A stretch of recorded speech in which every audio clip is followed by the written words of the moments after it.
નમસ્કાર મિત્રો, ફરી એકવાર આપણા વિદ્યાર્થી મિત્રોનું હાર્દિક સ્વાગત છે.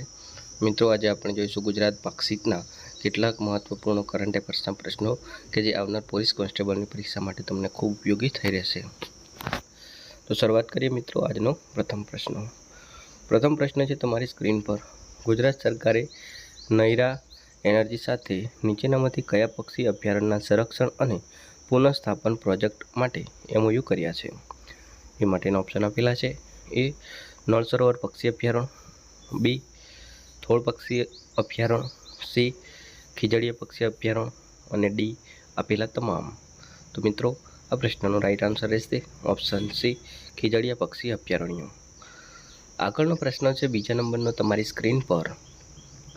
તાજેતરમાં ધોલેરા નજીક બાવળિયાળી ખાતે 75,000થી વધુ બહેનોએ એક સાથે નીચેનામાંથી કયું નૃત્ય કરીને વિક્રમ સર્જ્યો છે? એ માટેના ઓપ્શન આપેલા છે. એ હુન્ડોરાસ, બી કાકડા નૃત્ય, સી ભવાડા નૃત્ય અને ડી ગરબો નૃત્ય. તો મિત્રો, અહીં આ પ્રશ્નનો સાચો જવાબ રહેશે ઓપ્શન એ હુન્ડોરાસ. માટે right answer option A Honduras. ત્રીજા નંબરનો પ્રશ્ન છે તમારી સ્ક્રીન પર. ગુજરાત નીચેનામાંથી કયા પ્રાચીન મંદિરનો ઉલ્લેખ નાગરખંડ અને સ્કંદ પુરાણમાં જોવા મળે છે? એ માટેના ઓપ્શન આપેલા છે. એ અંબાજી મંદિર, બી નિષ્કલંક મહાદેવ, સી હાટકેશ્વર મહાદેવ અને ડી ચામુંડા માતાનું મંદિર ચોટીલા. તો મિત્રો, આ પ્રશ્નનો રાઈટ આન્સર રહેશે ઓપ્શન સી હાટકેશ્વર મહાદેવ મંદિર, કે જેનો ઉલ્લેખ નાગરખંડ અને સ્કંદ પુરાણમાં જોવા મળે છે. માટે right answer option C Hatkeshwar Mahadev. આગળનો પ્રશ્ન છે મિત્રો ચોથા નંબરનો તમારી સ્ક્રીન પર. ભારતના ઔદ્યોગિક વિકાસમાં ગુજરાતના યોગદાન બાબતે નીચેનામાંથી કયો વિધાન સત્ય છે? પ્રથમ વિધાન છે ભારતના GDPમાં ગુજરાતનો ફાળો 8.3% છે. બે રાષ્ટ્રીય ઔદ્યોગિક આઉટપુટમાં ગુજરાતનો ફાળો 18% છે. 3 કુલ નિકાસમાં ગુજરાતનો ફાળો 31% છે. તો મિત્રો, આ પ્રશ્નનો સાચો જવાબ આવશે ઓપ્શન ડી આપેલા ત્રણેય. આગળનો પ્રશ્ન છે પાંચમા નંબરનો.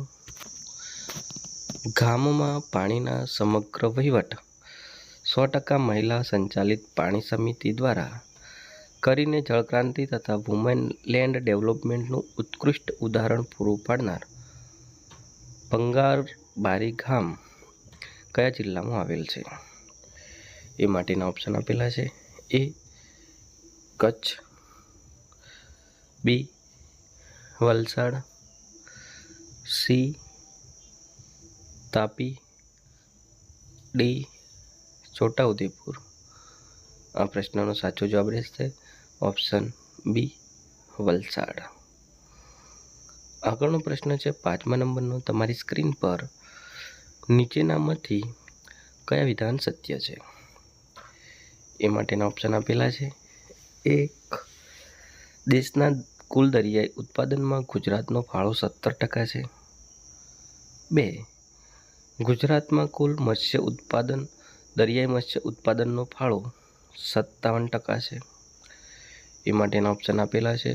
પ્રથમ ઓપ્શન છે એ માત્ર 1, બી માત્ર 2, સી 1 અને 2 બંને અને ડી 1 પણ નહીં. તો મિત્રો, આ પ્રશ્નનો સાચો જવાબ રહેશે ઓપ્શન એ માત્ર 1. આગળનો પ્રશ્ન છે સાતમા નંબરનો. ગુજરાતના કયા બંદર ખાતે NTPC સાથે મળીને ગ્રીન હાઇડ્રોજન ઇકોસિસ્ટમ માટે સેન્ટર ઓફ એક્સેલન્સની સ્થાપના કરવામાં આવી છે? એ માટેનો ઓપ્શન આપેલા છે.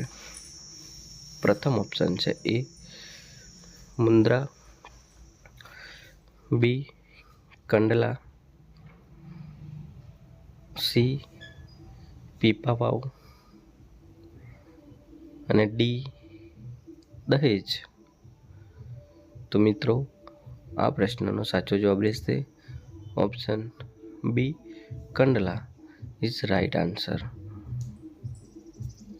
આગળનો પ્રશ્ન છે 8મા નંબરનો. તમારી સ્ક્રીન પર વિશ્વભરમાં કેરીની વિવિધ પ્રજાતિઓમાંથી ભારતમાં કઈ પ્રજાતિનું ઉત્પાદન થાય છે? એ માટેના ઓપ્શન આપેલા છે. એ મોલસ્પુલીમા, બી Mangifera Indica, C act India ડિલિસિયોસા અને ડી વિડિસ વિનિફેરા. તો મિત્રો અહીં આ પ્રશ્નનો સાચો જવાબ રહેશે ઓપ્શન બી મેન્જીફેરા ઇન્ડિકા. આગળનો પ્રશ્ન છે 9મા નંબરનો. તમારી સ્ક્રીન પર નીચેનામાંથી કયા જિલ્લા ખાતે આરોગ્ય મંત્રીના અધ્યક્ષ સ્થાને હેલ્થ કેર સમિટનું આયોજન થયું હતું? એ માટેના ઓપ્શન આપેલા છે. પ્રથમ ઓપ્શન છે એ સુરત, બી ગાંધીનગર, સી વડોદરા અને D Ahmedabad. Right answer option D Ahmedabad. આગળનો પ્રશ્ન છે 10મા નંબરનો. ગુજરાત સરકારની કવચ કેન્દ્ર યોજના નીચેનામાંથી કયા વિષય સાથે સંબંધિત છે? એ માટેના ઓપ્શન આપેલા છે. એ સાયબર સુરક્ષા, બી ઓનલાઈન હાજરી, સી દવાઓનું વિતરણ અને ડી રોડ સેફ્ટી અવેરનેસ. તો મિત્રો ગુજરાત સરકારની જે કવચ યોજના છે એ સાયબર સુરક્ષા વિષય સાથે સંબંધિત છે. માટે રાઈટ આન્સર ઓપ્શન એ સાયબર સુરક્ષા. મિત્રો આ વિડીયો જે છે એ તમારે આવનાર પોલીસ કોન્સ્ટેબલની પરીક્ષા માટે ખૂબ જ ઉપયોગી થઈ રહેશે. મિત્રો આ પ્રશ્નો છે એ ગુજરાત પાક્ષિકમાંથી લેવામાં આવેલા છે. તો મિત્રો વિડીયો ગમે તો વિડીયોને ચોક્કસથી એકવાર લાઈક, શેર, ચેનલને સબસ્ક્રાઈબ કરવા માટે નમ્ર વિનંતી છે. Thank you for watching this video. જય હિન્દ, જય ભારત, અસ્તુ.